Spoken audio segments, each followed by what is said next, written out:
రైతులకు పంటను చేతికందించడమే కాదు, అంతంత మాత్రంగా ఉన్న అనుబంధాలను బలపరుచుకునేందుకు వేదికగా నిలిచే పండుగ సంక్రాంతి. అందుకే వృత్తిరీత్యా ఏ నగరాల్లో స్థిరపడ్డా సంక్రాంతికి సొంతూరికి వెళ్లకపోతే ఏదో వెలితి అనుభవిస్తూ ఉంటారు.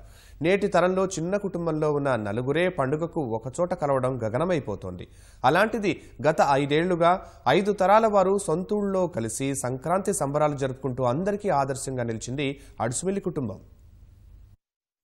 పశ్చిమ గోదావరి జిల్లా జాలిపూడి గ్రామానికి చెందిన అడుసుమిల్లి కుటుంబ సభ్యులు 5 ఏళ్లుగా క్రమం తప్పకుండా కలుస్తూ సొంతూళ్లోనే సంక్రాంతి సంబరాలు జరుపుకుంటున్నారు. 3 రోజుల పాటు రోజువారీ ఒత్తిళ్లను పక్కన పెట్టేసి అయిన వారితో ఆనందంగా గడుపుతున్నారు. చిన్న పెద్ద భేదాలు లేకుండా 5 తరాల వారు వేర్వేరు నగరాల నుంచి ఏటా సంక్రాంతి సమయంలో జాలిపూడికి ఖచ్చితంగా చేరుకుంటారు.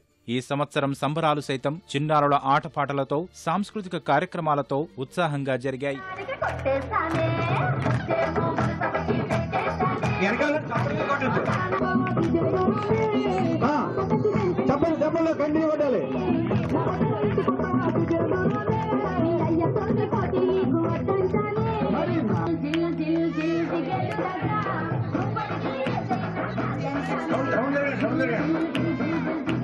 ఆధునిక యుగంలో తమ వారెవరో తెలియకుండానే జీవితం గడిపేస్తుంటారు చాలా మంది.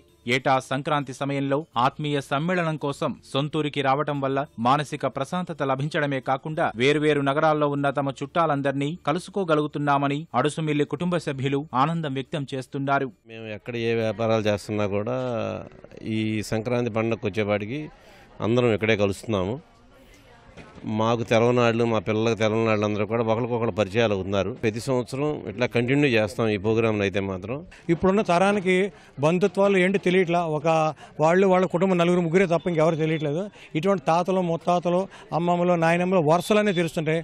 ఈ ఆత్మీయ సమావేశం ఎంతో ఆనందాన్ని కలగజేస్తుంది. ఎక్కడెక్కడ ఉన్న వాళ్ళు కూడా వచ్చి ఇప్పుడు కలుసుకుంటున్నాము. ఇది ఒక భరోసా అండి. మన చుట్టాలు, మనకు బంధువర్గం ఇంతమంది ఉంది. కష్టం వచ్చినా నష్టం వచ్చినా మనకి ఇంతమంది అండ ఉందనేది ప్రతి వాళ్ళకి ఒక భరోసా కల్పిస్తుందండి. ఏటా సంక్రాంతి సమయంలో కలవడమనే సంప్రదాయాన్ని తమ తర్వాత తరాల వారు సైతం కొనసాగిస్తారని అడుసుమిల్లి కుటుంబ సభ్యులు ఆశాభావం వ్యక్తం చేస్తున్నారు.